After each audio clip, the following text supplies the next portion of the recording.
Oh, fucking hell. Hello, everyone. This hello, everyone. Honestly, I'm going to ruin my throat doing this every week. Right, so today we are looking at a masterbus processor because I am starting a mix entirely from scratch. There's a pre-mixing video so you can see how we've got the setup and all about pre-mixing and editing stuff and getting stuff ready before you mix and all the boring stuff that nobody really wants to do. But again, new plugin, okay? So ACUSTICA came out with Snow, which is emulating the Rupert NEVE Portico stuff. So again, the Portico master bus and also the EQs and stuff as well. So I thought if we're going to be starting off a brand new mix, and I'm going to be doing top-down mixing because I want to, all right, okay? No right or wrong answers, okay? So, yes, top-down mixing. So I want to see, start off the master bus. So we've got the ACUSTICA Snow versus the ACUSTICA Audio Celestial, which I've tried out before. SSL Fusion versus Rupert NEVE. NEVE versus SSL. Master bus. Should I use it? Is it actually worth using? And should I mix through it? Let's find out.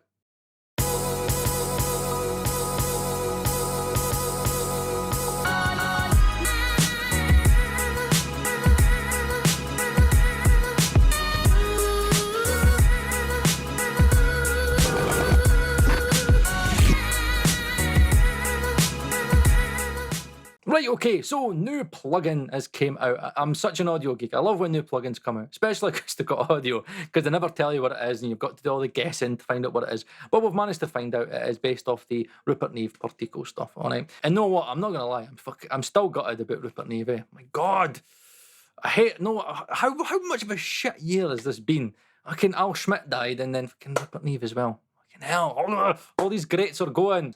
Right, okay, so sorry, I get that way sometimes. Now, for anybody who didn't see the pre-mixing video, what I am doing is I am decided to kind of switch up my plugin shootouts, so I'm going to be taking a mix completely from scratch, and it's going to be every single week, okay? It's going to take about 6 to 8 months to complete this, but I'm going to do it step by step, and we're going to do plugin shootouts to see which plugin that I should use, and I'll have a poll after every video and you guys can pick what we're going to use, okay? And then I will cross-reference it with a mix using the plugins that I like to use, okay? Just all fun. Let's just fucking make stuff fun, okay? Now, in terms of the Snow, let's have a quick look into plugindoctor, okay? So in terms of the harmonics, it is a very, very clean unit. It's actually only got 2 orders of harmonics. There is absolutely no aliasing, even at 48K, absolutely no aliasing, so very, very, very clean indeed. The only thing that kind of got me a little bit was this top end.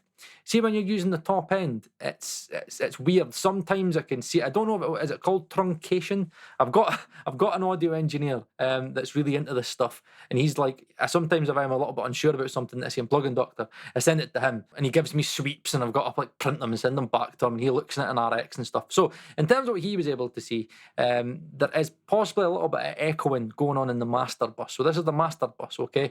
Now the master bus has got the compressor, and it's also got an EQ and also like a depth EQ and a width EQ. Now the width EQ doesn't do anything to the linear frequency response. It's the depth that does the difference, but you can definitely hear a difference in the width section. I actually, in this example, I use it on the lows. Honestly, see if you add a bit, you would probably think you'd do it to the highs. Honestly, you get this really nice spread if you kind of make the lows a little bit wider. Again, no rules, no rules.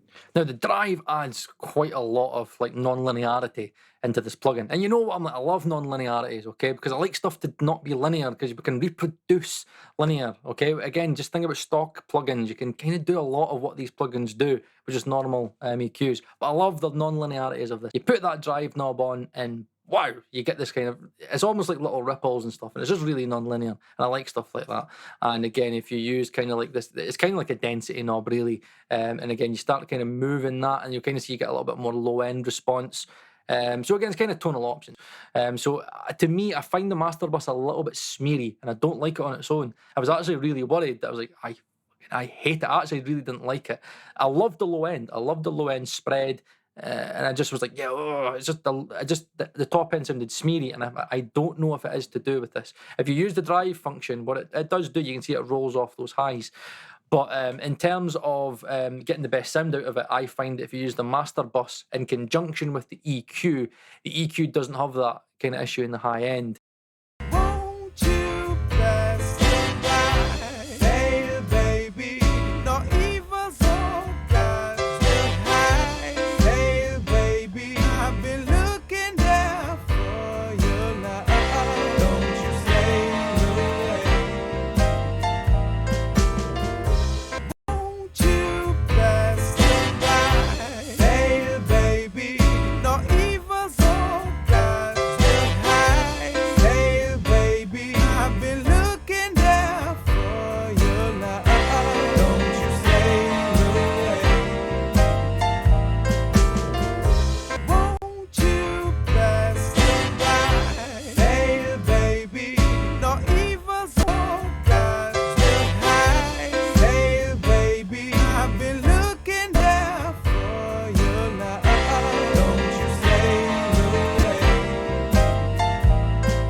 in terms of the Celestial plugin, Acoustica have came out and said that there's no point comparing it to an SSL Fusion because it's inspired by an SSL Fusion, even though it looks and has basically the same functions as an SSL Fusion. All right, whatever, okay. But either way, it is a very good masterbus processor. I know a lot of engineers that use this, okay. Actually, some of them have sold their Fusions because they preferred the plugin. Genuinely, I'm not making it up. I know some of these engineers, all right. So what I've done is I've set them up. There's no point setting them the same way because, again, the gain structures are different, the harmonics are different, the linear frequency response is different, okay? So what I've done is I've just set them up and played with them for a good half hour. And I just set one up and then I tried to see if I can get a better result with the other one. And I went back and forth, back and forth, back and forth till I can come to a point where I was like, right, these are optimal settings and I would be happy to use either or, okay? So that's what you're going to hear. You're going to hear me having them set at optimal settings that I thought was the best I could get out of each. So again, it is still subjective. So here is the audio that I have pre-mixed. Again, watch that pre-mixer video through the Acoustica Audio Snow with the masterbus and the compressor. You're lucky, and the compressor on each, you're lucky if they're doing half a dB. Honestly, 1 dB at the absolute most. It's not doing much, okay? Just a tad, just a touch. So here is side by side the differences. And I'll have the dry in as well, just so again, because again, we might get to a point when we go, let's just leave it. Let's not like we can mix through a masterbus processor. But anyway, here is the difference of the sounds. Won't you pass me by? Hey, baby, no evil soul got to hide. Hey, baby, I've been looking there for you now. Don't you stay away. Won't you pass me by? Hey, baby, no evil soul got to hide. Hey, baby, I've been looking there for you now. Don't you stay away. Won't you pass me by? Hey, baby, no evil soul got to hide. Hey, baby, I've been looking there for you now. Don't you stay away. Won't you pass me by? Hey, baby, no evil soul got to hide. Hey, baby, I've been looking there for you now. Don't you stay away. Won't you pass me by? Hey, baby, no evil soul got to hide. Hey, baby, I've been looking there for you now. Don't you stay away.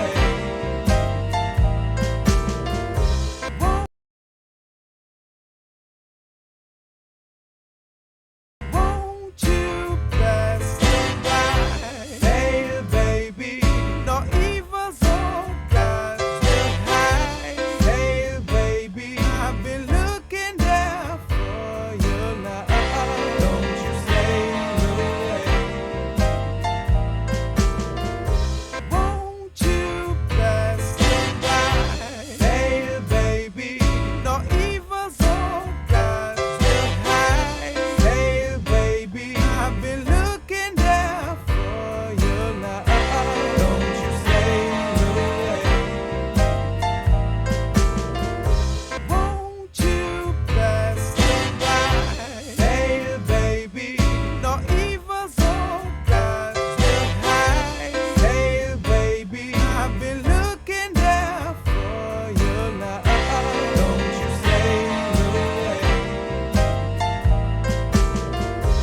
Okay, so to me, do they sound better than dry? Yes, and I'll tell you why. I think the Fusion was winning for quite a long time, but when I put the EQ in conjunction with the masterbus of the Snow, I was like, yes, this is what I'm after, because the width is really nice in the SSL Fusion, and the low end's really nice and tight, really nice. Again, just like that, if you kind of roll off the lows a little bit and bring in that bit of 60. Again, the highs are really nice and wide. You get a little bit more clarity and detail out the cymbals. The Acoustica Snow, which is probably because it's Neve, is a little bit smoother in my opinion. And if you were to ask me which one do I prefer, I actually prefer the Snow here. I just kind of feel that the Snow kind of glues everything together a little bit more. The Celestial is a little bit more, to me, and getting a little bit more energy, a little bit more transience out of it. I kind of feel like it kind of comes out of you and it's got a little bit more punch, where the Snow glues everything together, and I feel it adds a little bit more depth to the mix. And what I mean by depth, I think of depth as open.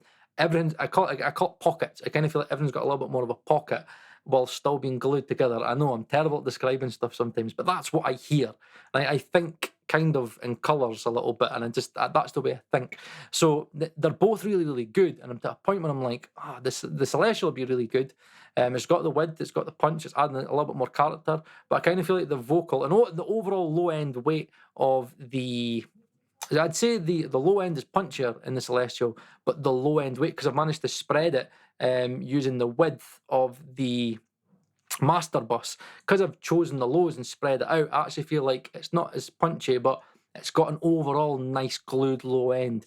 And I think overall as a record, I think the Acoustica Snow makes it sound a little bit more like a record, okay?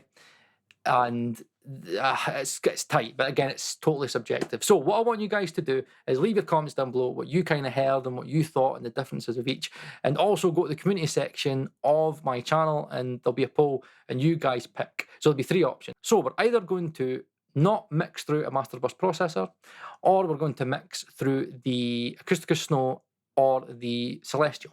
Okay, that's your 3 options. You might sit there and go, know what, let's just leave mixing through a masterbus processor. I know a few people that mix through the Portico and stuff like that. I know a lot of people that add the fusion and stuff at the end of their chain. I like to mix through stuff. In my opinion, it's harder to get the best out of these units because you've already mixed it at that point. You've already got to the point where the record's sounding banging. So adding in more lows and more highs and compressing more, again, it's subtle adjustments at that point. But then if you do top-down mixing, again, you can be a little bit more sculptive with it, and you can actually kind of push it a little bit more and allow that to kind of get the character of the unit a little bit more, and then you mix through that. And what you might find is that we actually end up doing less EQ moves and stuff like that because we've already kind of sculpted the sound the way that we want it. You know what I mean? It's all fucking subjective and it's all creative and it's all geeky stuff that I love. I can't wait to mix this record with you. You're genuinely going to mix this record with us, okay? So let me know what you think and go to the poll. And also, if you want to become a Mixing Wednesday member, I will actually let you have an input into the plugins that we shoot out, okay? There's loads and loads of ideas, and you're all always putting in comments, Paul, I want you to try this, want you to try this, want you to try this, want you to try this. There's so many options, and the list as long as my arm. But if you want a certain plugin shootout, the only way to guarantee it is to become a Mixing Wednesday member. I've already told the members already, I'm like, look, dibs, okay? If you're like, Paul, I want to dib the kick shootout, and I want to do that, that, and that, I'm like, I'll have a think about it, and if it works and I've not done it before, then again, you'll get it. So if you want to see certain shootouts and certain things, consider becoming a member, and those are the perks of becoming a member. And for anybody wondering what next week is going to hold in store, it is going to be the elusive Varimu shootout, right? I did promise people I was going to do a massive Varimu shootout. So we've got our print bus, okay? And then what we're going to have our mix bus compressor, okay? That's the next thing for me, okay? We've got print bus, then we've got mix bus. That's going to be doing our main kind of lifting, okay? That's going to be our main mix bus compressor to really bring everything together, okay? So it'll be all Varimus, okay? Because I've always wanted to do a Varimu shootout. I'm going to have all the big ones, right? The crap ones I'm not interested in, okay? But there's going to be about 8 or maybe 8, as much as 10 compressors in the shootout, okay? It'll be quite a long one. But we can hear all of them in the mix, side by side. I'll set them the way I want to set them, and I'll let you guys pick it, and you guys can hear all of these great little different Varimu compressors. All right, so stay tuned, like, subscribe, and hopefully I'll see you again on the next one. Okay.